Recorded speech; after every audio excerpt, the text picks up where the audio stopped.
Today we're going to be taking a look at The Last of Us photo mode, both part 1, 2, and a little how it's changed since before the latest remaster. Last of Us is a really gorgeous game, arguably one of the prettiest games you can play on console. So why does the game fight you so hard on taking a good photo? Let's take a look.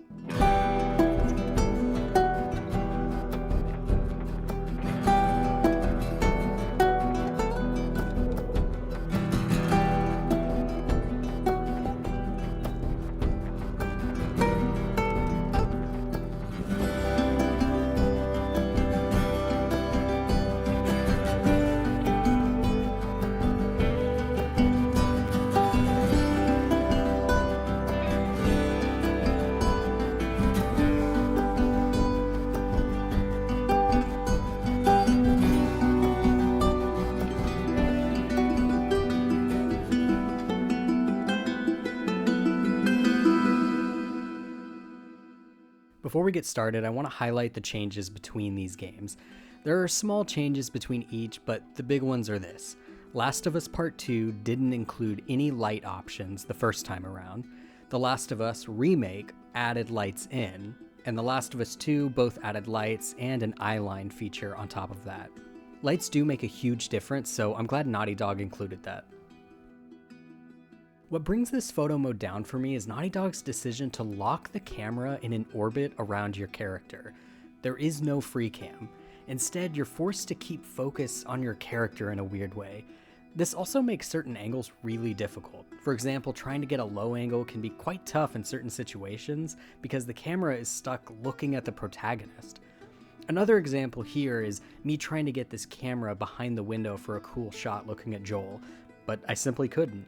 Why isn't it possible? It's just not. Why? Whatever lock they have on the character really limits your freedom to move around in the environment. I felt like I was constantly fighting the camera controls just to get what I wanted. Luckily, you do have the option to hide the player for easier landscape shots, but it's still really annoying. My only reaction to this is, why? It would have been so simple to make the camera free, but it's as if the devs thought we only wanted to take photos of our character. Yeah, that can be nice for a lot of photos, but I don't think I've ever played a game that only allows the orbit camera. Another thing that really bugs me is how intense the default film grain is. We get it, the world's gritty and you're a true filmic auteur, Mr. Druckmann, but for your own sake as a virtual photographer, turn that grain down to like 10 or 15 in your photos, unless you want them looking like this really noisy mess. Alright, complaints aside, I can still say that this photo mode is better than another Sony exclusive, God of War. Yeah, God of War has a free cam, but the lack of camera distance really crippled that game's photo mode for me.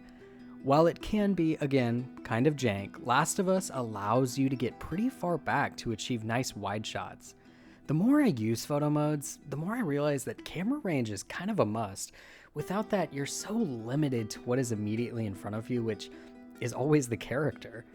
Yes, Last of Us has a weird-ass orbit camera, but you really can capture some stellar landscape shots. Some environments even allow a drastic camera distance, which gave this sort of toy box effect. Look at little old Joel down there. So cute. I gotta say, my favorite feature on this photo mode is hands down the frame forward option.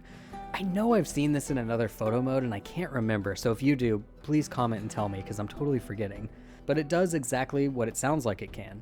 You can move the frame one step forward in the animation cycle. This is kind of a virtual photographer's dream, to be honest. I've been in those situations where I keep swinging my weapon or I try to pause on just the right moment in order to get the still animation looking good. And this makes that process like 100 times easier, especially in combat. It was really nice to catch the animation right when the player was striking an enemy or making some kind of badass face. Here's a moment at the end of Last of Us Part 2 where I used this in the fight with the Seraphite.